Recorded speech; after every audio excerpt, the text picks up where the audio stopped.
안녕하세요. 오늘은 휴식의 시간, 우리는 어떻게 보내야 하나 라는 주제를 가지고 이야기를 한번 해보도록 하겠습니다. 도파민이 나오는 게 진정한 휴식인가? 아니면 아무것도 하지 않는 채 시간을 보내는 그냥 내가 쉬는 것이 진정한 휴식인가에 대해서 우리는 많이들 고민을 합니다. 도파민이 나오는 휴식, 그리고 내가 아무것도 하지 않는 정적인 휴식 으로 나눠서 얘기를 한번 해보도록 하겠습니다. 쉬는 방법은 두 가지가 있는 듯 합니다. 멍하게 시간을 보내면서 뇌를 쉬게 하거나 기존에 썼던 뇌와 다른 부위의 뇌를 쓰면서 또 다른 도파민이 나오게 하거나, 이렇게 두 가지 방법이 있죠. 첫 번째 방법, 수동적 휴식부터 한번 살펴보죠. 이 방법의 대표적인 사례가 멍때리기입니다. 멍때리기는 요즘같이 SNS에 중독된 사람들에게 효과적인 휴식 방법입니다. 멍한 상태를 유지할 때 다른 자극을 차단시키고 심신을 안정시키고 뇌를 정상적인 휴지 상태, 즉 안정 상태로 돌려준다고 합니다. DMN이라는 뇌 특정 부위가 초기화된다고 합니다. 또 뇌의 용적을 높여 기억력과 집중력을 향상시키는 효과도 있다고 합니다. 그러니까 말이 어려운데, 그냥 멍 때리기 할 때 평소에 뇌를 쓰면서 쌓였던 이 찌꺼기들을 이제 청소하고 뇌를 비우는 효과를 가져올 수 있다는 거죠, 이 멍 때리기가. 그래서 이 비워진 뇌로 인해서 깨끗해진 뇌가 쓰레기로 가득 찬 뇌에 비해서 기억력이나 집중력의 능력이 향상된다는 겁니다. 근데 이런 멍 때리기를 오래 하는 게 아니라 하루에 15분이면 충분하다고 해요. 그래서 좀 의도적으로 머리가 너무 지끈거릴 때, 가부하고 온다 라고 했을 때 그냥 멍 때리면서 15분 내 청소 시간을 가지는 거죠. 그리고 수동적 휴식으로 잘 알려진 또 다른 방법은 명상입니다. 명상은 눈을 감고 아무 생각을 하지 않는 것이라고 흔히들 생각하지만, 오히려 명상의 목적은 내 생각을 알아차리고 비판하는 능력을 기르는 것이 이 명상의 목적이라고 합니다. 즉 멍 때리기의 눈 감는 버전이 아니라는 거죠. 근데 이 명상이 참 흥미로운 게 뭐냐면, 우리가 쉴 때, 휴식할 때 알파파가 나오는데, 명상할 때는 신기하게도 알파파와 감마파, 그러니까 집중할 때 나오는 감마파도 동시에 나온다고 해요. 그래서 명상은 뇌를 휴식하는 동시에 내 능력을 향상시키는 휴식 방법이라고 볼 수 있는 거죠. 그러니까 수동적인 휴식 방법이지만 또 능동적인 휴식 방법이다 얘기를 할 수 있는 게 바로 명상이다. 근데 저는 개인적으로 명상은 참 힘든 것 같아요. 그냥 눈 감으면 졸리고 다른 생각을 하면 계속 그 생각에 빠져가지고 이 내 생각 컨트롤이 힘들더라고요, 개인적으로는. 이렇게 멍 때리기, 명상의 휴식 방법은 뇌 휴식에 도움이 되는 방법이지만, 개개인의 성향, 성격에 따라서 아무것도 하지 않고 가만히 있는 시간을 못 견디는 사람이 있죠. 또 그 자체가 스트레스인 사람들이 있습니다. 그런 사람들에게는 이런 수동적인 휴식 방법보다는 능동적인 휴식 방법을 선택해야 하는 거죠. 그럼 이제 능동적인 휴식 방법은 어떤 게 있는지 한번 살펴봅시다. 능동적 휴식 방법이라고 하면은 결국에 취미활동이라고 볼 수 있습니다. 근데 이 취미활동이 온전한 휴식이 되기 위해서는 본업에, 내가 중점적으로 하는 일에 악영향을 미치지 않는 그 선을 잘 찾아야 합니다. 왜냐면 하루 동안 우리 인간이 쓸 수 있는 뇌의 용량은 정해져 있다고 합니다. 내가 의지를 가지고 노력만 하면은 무한하게 에너지를 쓸 수 있는 게 아니고 무한동력 재생 장치가 아닙니다, 뇌는. 그래서 하루에 쓸 수 있는 에너지량이 100이다 라고 하면은 그 100을 어떻게 잘 쓸 수 있을지를 고민해 봐야죠. 그리고 이 100을 모두 내 본업의 일에 할당을 하기는 거의 불가능에 가깝죠. 이 에너지를 다 쓴다고 하면은 오히려 효율이 떨어지고 능률이 떨어지니까 이 100의 일부분, 예를 들면 100의 20%, 30% 정도를 취미활동으로 할당을 하는 거예요. 근데 이 취미활동이 휴식이다라고 하면은, 취미가 어떻게 휴식이죠? 휴식은 가만히 있는 이 아까 얘기했던 수동적 휴식만이 휴식 아닌가요? 라고 반문할 수 있는데, 취미활동을 통한 능동적인 휴식이 우리에게 정서적 안정감, 성취감을 가져다 주고 또 스트레스를 낮춰서 일을 하면서 생긴 번아웃을 줄여준다. 연구 결과는 이미 많이 있죠. 그럼 우리 본업에 긍정적인 영향을 주는 이 취미 활동은 어떤 것이 있는지 크게 4가지로 나눠서 한번 살펴보겠습니다.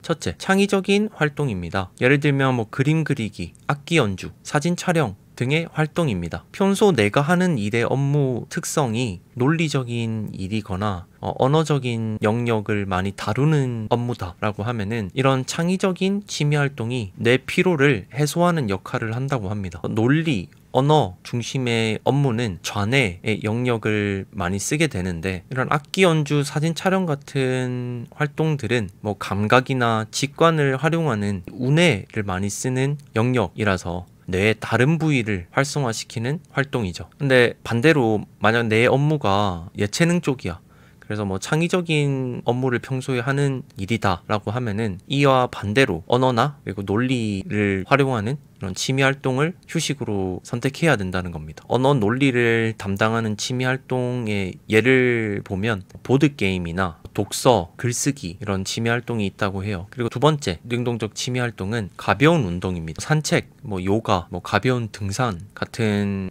걸 예를 들 수 있겠죠. 그러니까 이런 가벼운 운동은 우리 뇌의 이 전전두엽, 그러니까 이 이성을 관장하는 이마 쪽에 있는 이 뇌 부위를 이제 활성화시킨다고 해요. 그래서 이 전두엽이 하는 역할은 의사결정 그리고 이성적 사고를 담당하죠. 그리고 운동 피질, 기억력을 담당하는 해마를 자극한다고 해요.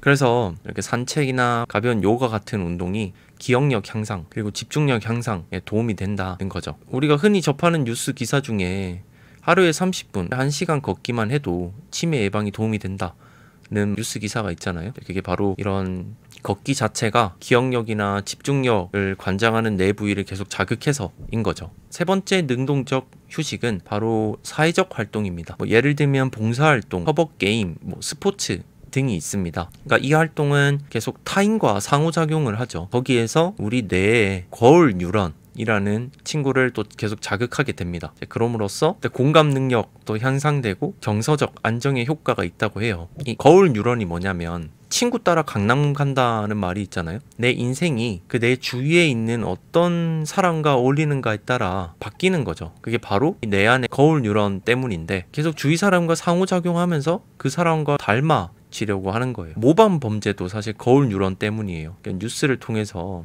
범죄의 방식을 보다 보면은 무의식 중에 그 범죄를 따라하고 싶은 욕구가 생길 수 있다는 거예요. 간혹 하다가 바로 이 거울 뉴런 때문에. 여튼 이 사회적 활동으로 인해서 뇌의 거울 뉴런이라든지 뭐 공감 능력이라든지 그리고 정서적 안정의 효과를 누릴 수 있다라고 얘기를 합니다. 그리고 네 번째 능동적 휴식은 감각 몰입형 활동입니다. 이 유형의 예는 요리, 공예, 뭐 조립 등을 예로 들 수 있습니다. 그러니까 이 활동들은 뇌의 감각, 피질이라는 부분을 활성화시켜요. 그래서 몸의 긴장도 완화시키고 몰입을 강화시켜서 집중력 향상이라는 효과를 낳게 되는데, 그러니까 이 활동의 주 포인트는 집중력 향상이다 라고 보면 돼요. 평소에 내가 한 가지 일에 집중해서 하는 능력이 좀 부족한 것 같다 라고 하면은 의도적으로 이런 공예, 뭐 공방 이런 거 많잖아요 요즘에. 그런 조립 이런 활동을 취미 활동으로 가져보는 것도 좋죠. 그리고 마지막 다섯 번째, 학습형 활동입니다. 이 취미 활동은 뭐 예를 들면 뭐 언어 배우기, 악기 배우기, 그리고 뭐 기술 배우기, 여튼 배우는 거와 관련되어 있습니다. 이 활동은 뇌의 여러 부위를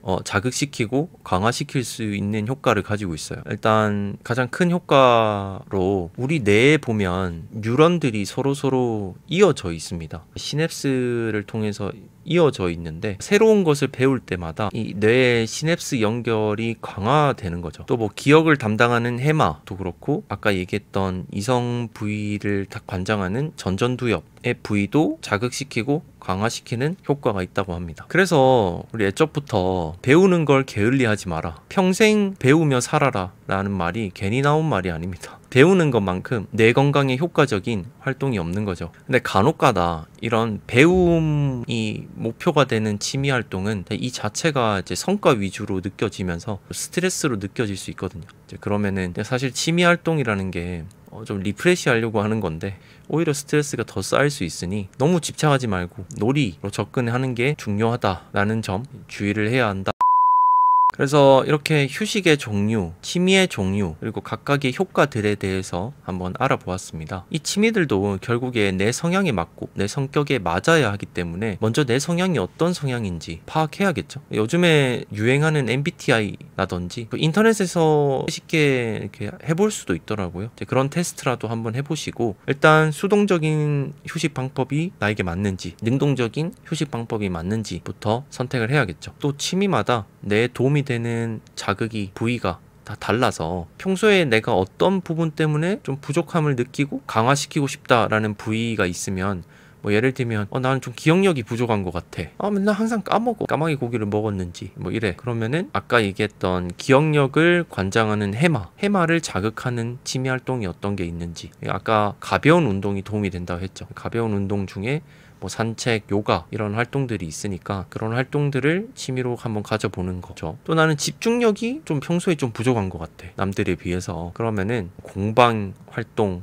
또 조립이나 이런 거 사서 스스로 조립도 한번 해보고 이 감각 몰입형 활동을 이제 취미 활동으로 가지는 거죠. 이렇게 취미를 평소에 부족했던 내 능력을 보완하는 수단으로 활용할 수 있는 겁니다. 근데 일단 취미는 재밌어야 하잖아요. 내 뇌를 보충해주는 수단도 좋지만 일단 그 취미가 재밌어야 스트레스가 풀리고 또 그 취미를 사랑하고 또 그 취미를 성장해 가면서 거기서 오는 도파민도 있고 기쁨도 있기 때문에 1순위는 이 취미를 내가 사랑할 수 있는지 1순위고 그 다음 순위가 이 취미가 평소에 내 부족했던 부분을 좀 보완할 수 있는지 한번 살펴보면 좋겠죠. 급할수록 돌아가라는 말이 있잖아요. 내 목표가 너무나 높고 해야 될 건 많고 업무를 생각하면 계속 한숨만 나오고 그래서 압박감이 심해. 그래서 내가 취미 활동의 시간을 보내면 죄책감을 느끼는 경우가 있는 것 같아요. 근데 오히려 그런 해야 될 일이 많을수록 취미 활동이나 휴식 활동을 적극적으로 해야 합니다. 그래야 내가 리프레시가 돼서 다시 일로 전환됐을 때 이전보다 더 몰입해서 짧은 시간에 빠르게 업무를 수행해 나갈 수 있거든요. 그래서 만약 취미 활동에 죄책감을 가지고 있는 분이 있다면 죄책감을 가지기보다 부족한 내 능력을 더 강화시키는 사이드 프로젝트다 라고 한번 생각해 보는 것도 좋지 않을까. 휴식 없이 계속 달리기만 하면은 결국에 지쳐서 나가 떨어지거든요. 인생은 단거리 마라톤이 아니잖아요. 장거리 마라톤이니까 내 페이스대로 또 휴식하면서 이렇게 오래 달리는 사람이 결국에 승자가 된다고 생각을 해요. 그 과정에서 휴식이나 취미 활동은 꼭 필요하지 않나 라는 생각을 합니다. 오늘 영상은 여기까지고요. 이 취미 휴식에 관련해서 이 내용은 좀 잘못된 것 같다 라는 부분이 있으면 댓글로 지적해 주시면 감사하겠습니다. 그럼 이만.